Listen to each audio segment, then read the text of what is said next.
मेलेन दाता मन का विश्वास कमजोर होना इतनी शक्ति हमें देना दाता मन का विश्वास कमजोर होना।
संदर्भे कार्यक्रमમાં ઉપસ્થિત આ ઉત્કર્ષ દિવ્યાંગ ટ્રસ્ટના ટ્રસ્ટીશ્રીઓ, પ્રમુખશ્રીઓ, દિનેશભાઈ ગામિત, સુરતથી પધારેલ મહેમાનશ્રીઓ તથા આ કાર્યક્રમમાં સાથ સહકાર જેમનો રહ્યો છે એવા નવલણ નગરપાલિકાના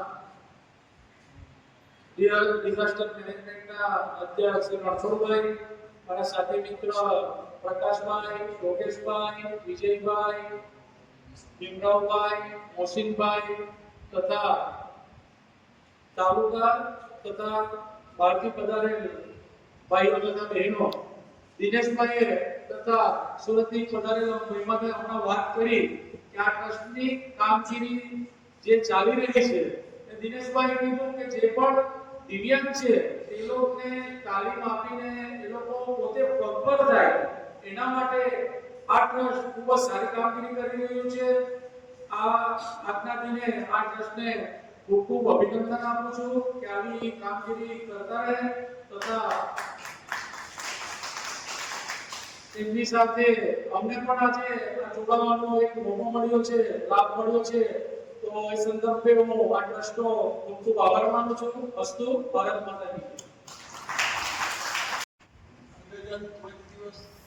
ઉજવણી નિમિત્તે આજે સોનગઢની અંદર રેલી સ્વરૂપે જ્યારે કોલેજથી લઈ સિનિયર સિટીઝન હોલ લગી જ્યારે દિવ્યાંગોએ રેલી કાઢી હોય તો પહેલા તો એક વખત આપણે દિવ્યાંગોને તાળીથી વધાવી લેવા પડે કે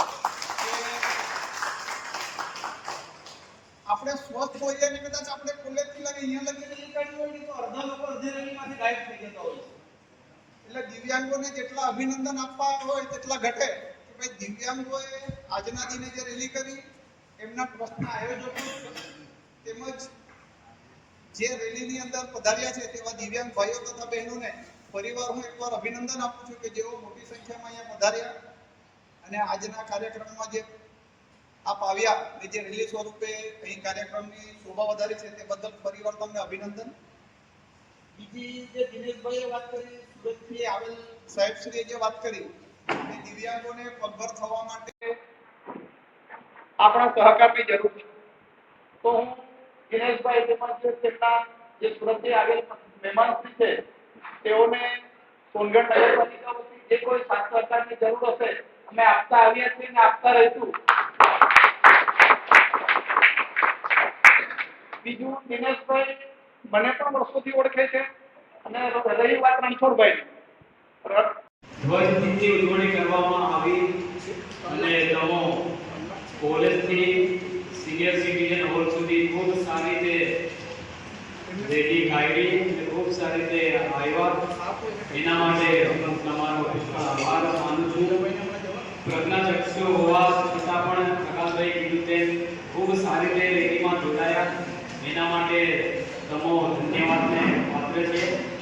અને આ કાર્યક્રમમાં મુખ્ય મહેમાન તરીકે અમારા સાથી મિત્ર સોનગઢ નગરપાલિકાના કારોબારી અધ્યક્ષ શ્રી હેતલભાઈ, અમારા સાથી મિત્ર પ્રકાશભાઈ માળી, યોગેશભાઈ મરાઠે, લલ્લાભાઈ અને વિજયભાઈ, ભીમરાવભાઈ પાટીલ અને સુરતથી પધારેલ મહેમાનો અને ઉત્કર્ષ દિવ્યાંગ ટ્રસ્ટના સેક્રેટરી દિનેશભાઈ અને ઉત્કર્ષ દિવ્યાંગ ટ્રસ્ટના પ્રમુખ શ્રી, આજે અમને અહીં બોલાવીને અમારું માન સન્માન કર્યું એના માટે હું તમારો પુષ્કળ આભાર માનું છું.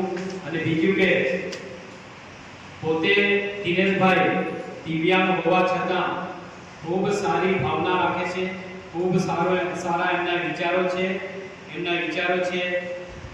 જે દિવ્યાંગોને પ્રજ્ઞાચક્ષુને જે તકલીફ પડે છે એ તકલીફ નહીં પડે અને પોતે પગભર થાય અને કંઈક ગૃહ ઉદ્યોગ કરે અને પગભર થાય અને પોતાનું તેમજ પોતાના પરિવારનું ભરણ પોષણ સારી રીતે કરી શકે એમના માટે આ ટ્રસ્ટની તેઓએ રચના કરી છે. અને આ શરૂઆત છે અને જ્યારથી અમને ખબર પડી છે ત્યારથી આ ટ્રસ્ટને અમને અમારાથી બને એટલો સાથ સહકાર અમે આપી રહ્યા છીએ. અને બીજું કે આ ટ્રસ્ટ માટે જે હોસ્ટેલ બનાવવાની છે, કંઈ પણ અમારા લાગતા વળગતું અમારા માટે અમે કંઈ કરી શકીએ તમારા માટે એવું જો હોય તો અમને તમે હર હંમેશા ચોક્કસ અમારા સંપર્કમાં રહેજો. અમારાથી બની શકે તેટલું અમે તમારા માટે કરીશું. અને ફરી તમારો હું ખૂબ ખૂબ આભાર માનું છું કે તમે ખૂબ સારી રીતે કાર્યક્રમ કરી રહ્યા છો અને કાર્યક્રમને સફળ બનાવી રહ્યા છે. એના માટે દિનેશભાઈનો જેટલો આભાર માને, ધન્યવાદ આપે, તેમના પ્રમુખનો, ટ્રસ્ટીઓનો આભાર માને અને ધન્યવાદ આપે એટલું ઓછું છે. આટલું જ કહીને મારી વાણીને વિરામ આપું છું. જય હિન્દ, જય ભારત, જય જય ગૌરવ.